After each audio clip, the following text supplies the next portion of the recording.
Okay, well, thank you for taking the time to speak with me today, and congratulations on being the ISA's one of the top 25 screenwriters to watch. Thank you. Thank you. Impressive. Um, so first, I'd love to just kind of hear about your story and get to know you a little bit. Can you tell us in your background and how you started first writing, getting into screenplays? Sure. Yeah. My background is actually in live theater. That's what brought me to Chicago, where I live. I've been here 10 years. I work in wardrobe backstage. So I'm like a dresser for the actors. We do the quick changes, do the laundry at the end of the night, super glamorous. But yeah, I've been doing that for work for, I guess almost 10 years. And when the pandemic hit, I was out of work for a year and a half. The theater industry was hit really hard. All of entertainment was. But live theater, it relies on large gatherings of people in an Yeah. enclosed space. Um, so everything was just shut down for a year and a half.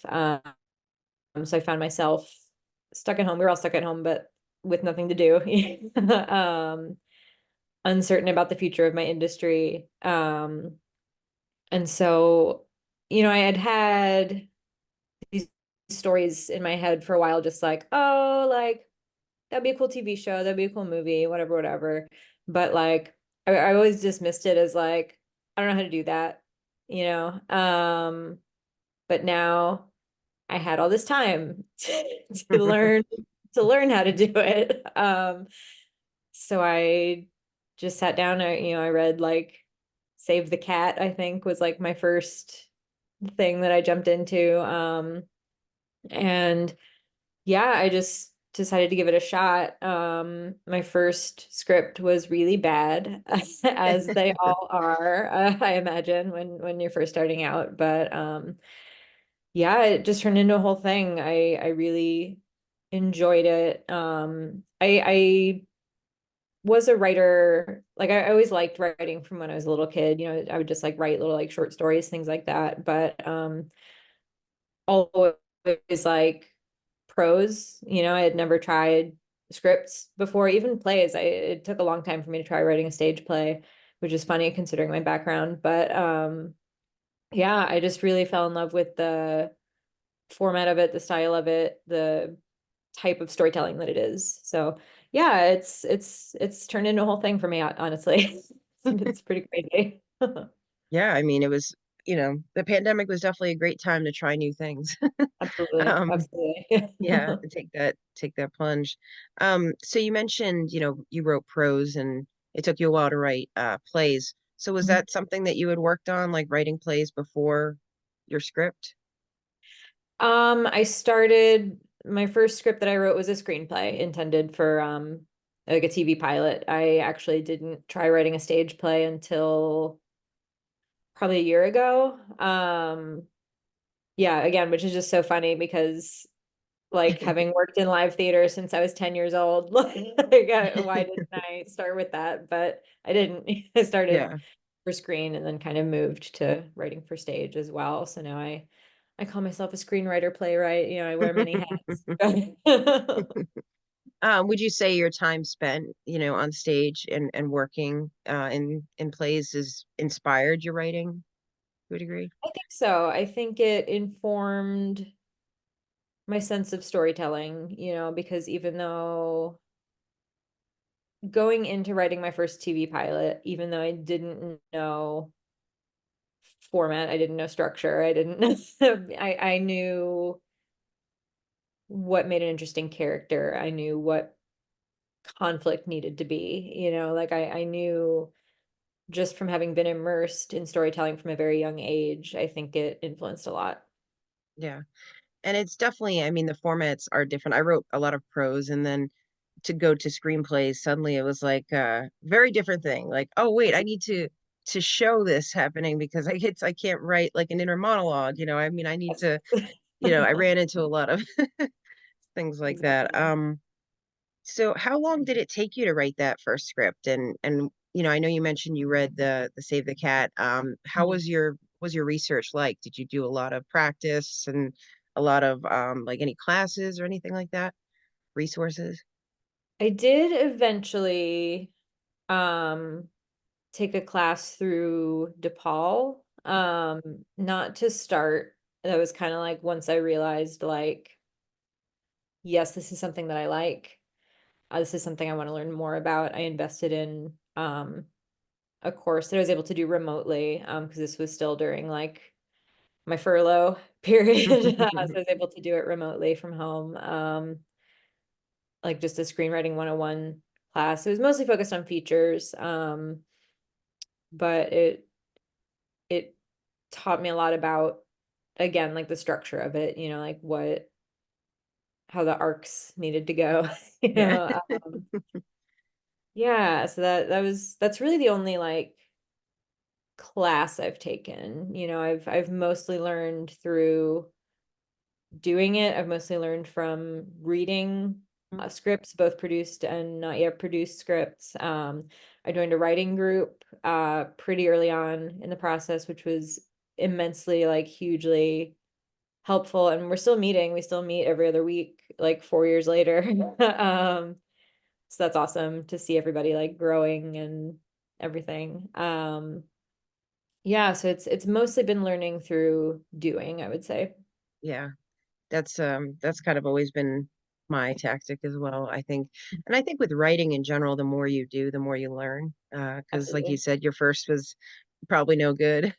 Right. Yeah. I think we all have those, and then it's like as you continue, you start to notice, little things that you need to work on, and having a community, I think, is immensely important. Whether it be like the ISA, which offers all kinds of resources and stuff like that, or a writing group, I think is immensely important. Would you say that that was pretty pivotal to your kind of success as well, as having those Yeah, outlets? absolutely. Absolutely.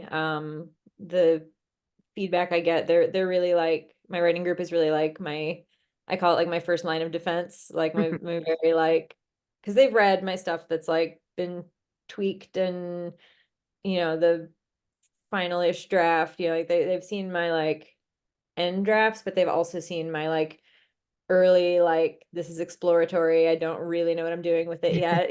They've seen Yeah. like the whole spectrum of my writing. And they're just like my best hype team. Like, yes, they give me solid criticisms, but I always come away feeling like I can do this, like they just like they hype me up. So, and I hope that I hype them up too. So I try. No, that's awesome. Having cheerleaders and having Yes. enforcement is so important because also self-doubt is a writer's you know, consistent villain, I guess. Mhm. Um, so tell us a little bit about the projects that you've worked on and what you've written for scripts.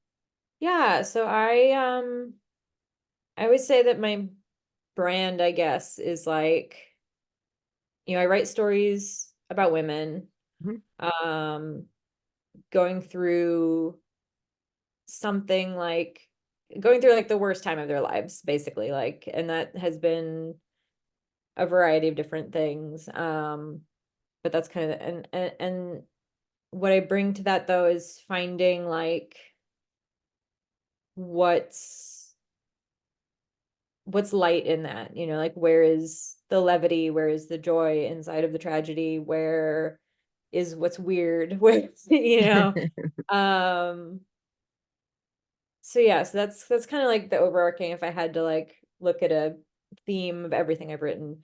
Yeah. um my script that's gotten me the most attention, the most accolades, is called Breast and Show. It is loosely inspired by my own experience as a young breast cancer survivor. I was diagnosed with breast cancer when I was 30. Went through the whole everything, did chemo, radiation, mastectomy, immunotherapy, like the whole Yeah. thing. Um, it's 6 years later now. I still go to the doctor every 6 months, but they pretty much get the all clear every time. They're like, yeah, you're good. So that's good.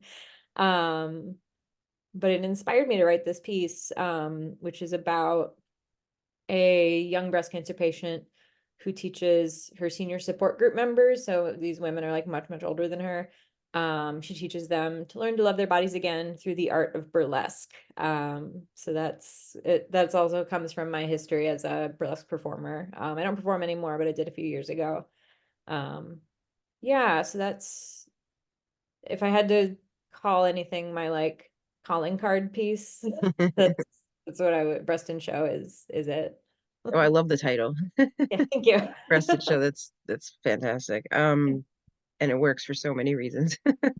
Yeah, no, that sounds wonderful. So it's you definitely like to live in the space of kind of like dramatic, but also comedic, because you did mention, levity and stuff, which if you don't laugh, you'll cry, right? I mean, Basically. you have to have humor. Yeah. Um, what are you working on anything now? I am. I've got a couple irons in the fire. I'm working on a rom-com. I mean, for I'm working on rewrites for Breast and Show. That's like I'm working on that. I'm always working on that. But I'm working on like a rom-com right now that's again kind of got like a dark premise to it. It's I don't really have like a log line that I have memorized yet, but it's basically about this young woman who turns 26, gets kicked off of her parents' health insurance, and immediately gets diagnosed with cancer. Again, that's another theme in my scripts, I guess, as a cancer survivor. Um, and so she realizes that the like best way to get insurance is to like find someone to marry like right away. Um, so it's this like kind of dark premise, but like the rom-commy, like Yeah. I had this vision of like going on like a million dates in a row and just being like, so what's your deductible? Yeah. Um, so That's that's kind of what that was born from. And then I'm also working on a script that's a little more of a drama. Like there again, I have to bring in some comedic yeah. elements, but a little more dramatic than anything I've done so far. That I actually got this opportunity through the ISA. They connected me with a local director. He's local to Chicago. And he came to me with this premise and he was like, look, I'm not a writer, but this is my premise. Let's work on this together and have you write this for me. And that I don't know how much I'm allowed to talk about, but Yeah. it's been very cool. It's been very cool. Understood. And is that a feature or is that a It's show? a feature. It's a Okay. feature. Well, that's exciting. Congrats. Yeah, it's very cool. Actually, that's who I was meeting with this morning when I told you I would have to push this back.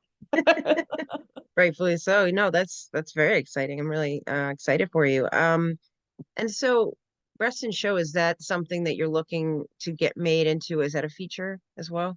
That is a feature. That is a feature. I do have a production company attached, and they found a really wonderful director, to come on board. So we're just You're moving I'm doing along with this that. That's I'm doing this awesome. rewrite from notes that we got, and from there we're gonna try going back to trying to attach some actors. Um, that was the focus for a little while, and then we got some feedback, some things I'm trying to tweak. Yeah, so I hope it goes somewhere.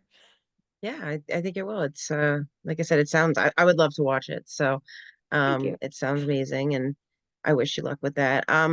So finally I just ask, there's a lot of screenwriters out there. There's a lot of people, itching to be on the top 25 or to have their scripts out there. Is there any advice that you would give for people, especially because I just know as a writer and I have a lot of friends that are writers, there's often a period of like, am I good enough? Is this worth Sure. it? Do you have any advice for people? I mean, I know I already mentioned my writers group, but that's what I always say is like my top advice is to find your people. Find the people who you trust with your work, who will give you that like honest but kind feedback, and who will gas you up and keep you going and like and just make you feel like Your pit crew. yeah, yeah, exactly. Yeah, it's finding those people, which I know can be a challenge. I found my folks through Twitter, which That's what is actually I was gonna ask. Like, were these people yeah, you yeah. knew or like how did you find them? So okay, Twitter. Yeah, I found them through Socials. Twitter, through socials. Yeah. There's a writer, Jennifer Dunn, who put together this like massive spreadsheet and just like made it public and was like, hey, if you're interested in starting a writing group, make a new page on the spreadsheet. And if you want to sign up, put your name. And it was awesome.